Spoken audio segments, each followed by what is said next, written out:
So today I want to give you a new way of thinking about the connection between stress, adrenals, HPA axis dysfunction, and not being able to lose weight.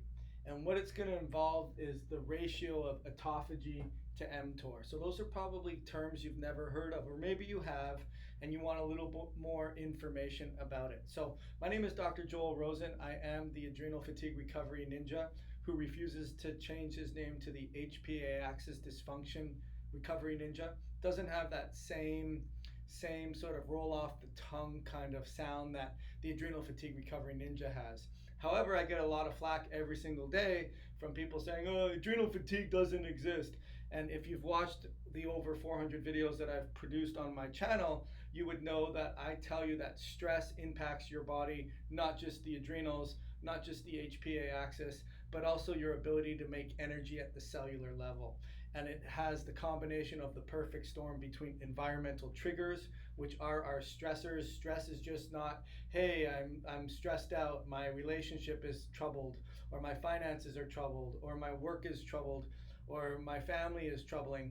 That's not the stress we're talking about. That is part of the deal, but we're also talking about inflammation, environmental chemicals, infections, physical traumas, emotional traumas, all of the above create stress.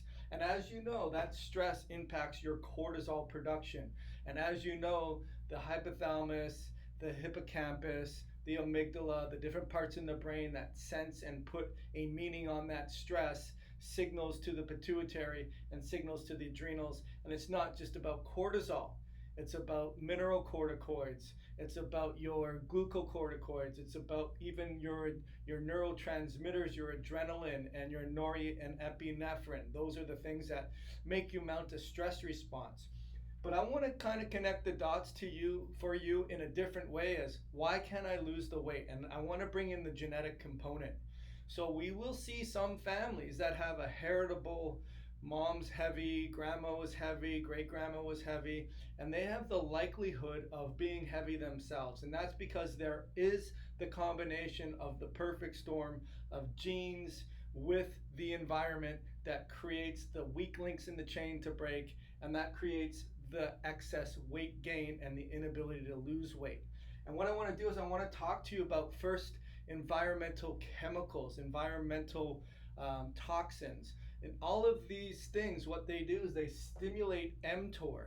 And mTOR is good. I mean, we want to repair and we want to rebuild and we want to grow. We need that. In fact, having a baby is very, very anabolic. You have to rebuild and build and lay down and make a new baby in the belly. And there are environmental chemicals nowadays that put it too much in favor of mTOR. This should really be balanced. So we should be breaking things down, recycling the parts, reusing them, and then when that switches off, we should be doing mTOR and rebuilding and replenishing, and everything's honky-dory. However, that doesn't happen because what we live in the environmental, chemical, and really mineral deficient earth that we live in, we have these things that stimulate mTOR. And you'll see even photos of the 80s or 70s, or I don't even think so much the 90s, but even the 90s, you look at photos, and as a population, we just look leaner and stealthier and thinner. And the reason that is because we are all under the influence of mTOR. And what mTOR will do is it will create an imbalance. So let's talk about some of those things that may impact us. Well, you know, it's been said that over 90% of the water supply is contaminated with the runoffs of polyester. It's really true. Go look that up. And that's an endocrine disruptor. It's an estrogen disruptor. And what that will do is it will stimulate estrogen production and stimulate mTOR. Plastics as well. We've come up with an amazing invention to be able to bend plastics and do so many things with them, but those chemicals that do that are estrogen disruptors. The growth hormone that we give the animals so that they can gain weight and the farmers can have a bigger profit because they're selling a bigger animal and it's worth more, may have been good in the short term, but in the long term, it's transmitted to us and we have an imbalance of mTOR and we can't lose weight. On the flip side, autophagy is helpful. And a lot of the times when we have this imbalance and we have potential genetic susceptibilities, there are certain genes like the ULK gene or the ATG gene or the AMPK gene or the SERT gene. These are genes that are much bigger and more problematic than MTHFR, which I'll get to in a second. But there are certain things that we can do to support autophagy, and you've probably heard this before, is intermittent fasting. And that requires some workup to that, meaning you should be able to reduce your inflammation and settle down your insulin resistance before you try to do intermittent fasting. You have to earn your health to be able to do that, and there's some steps that I can talk about in another video. As well, there are certain nutrients like berberine and lithium has been shown in the research to help with autophagy and downregulate mTOR. So these could be things that could be really helpful, which I'll summarize at the end. But what does this have to do with stress, right? What does this have to do with stress? Well, what happens ultimately is if mTOR is upregulated, which chances are very, very high that it is based on the environment, based on the plastics and the estrogen disruptors, and even MTHFR could make things worse. And I'm sure that you know someone who's taken MTHFR or methylfolate supplements and they don't feel as good. They feel overstimulated. It can produce more glutamate. It could stimulate more mTOR. And here's the problem with mTOR. Not only is it problematic if in excess that causes extra growth, it can't be turned off in favor of autophagy. What happens is it stimulates this NADPH oxidase enzyme. And the sole purpose of NADPH oxidase enzyme is like the army. It gets ushered when there's an infection or there's a stressor, but mostly an infection, so that you can release superoxide and hydrogen peroxide so that can kill things.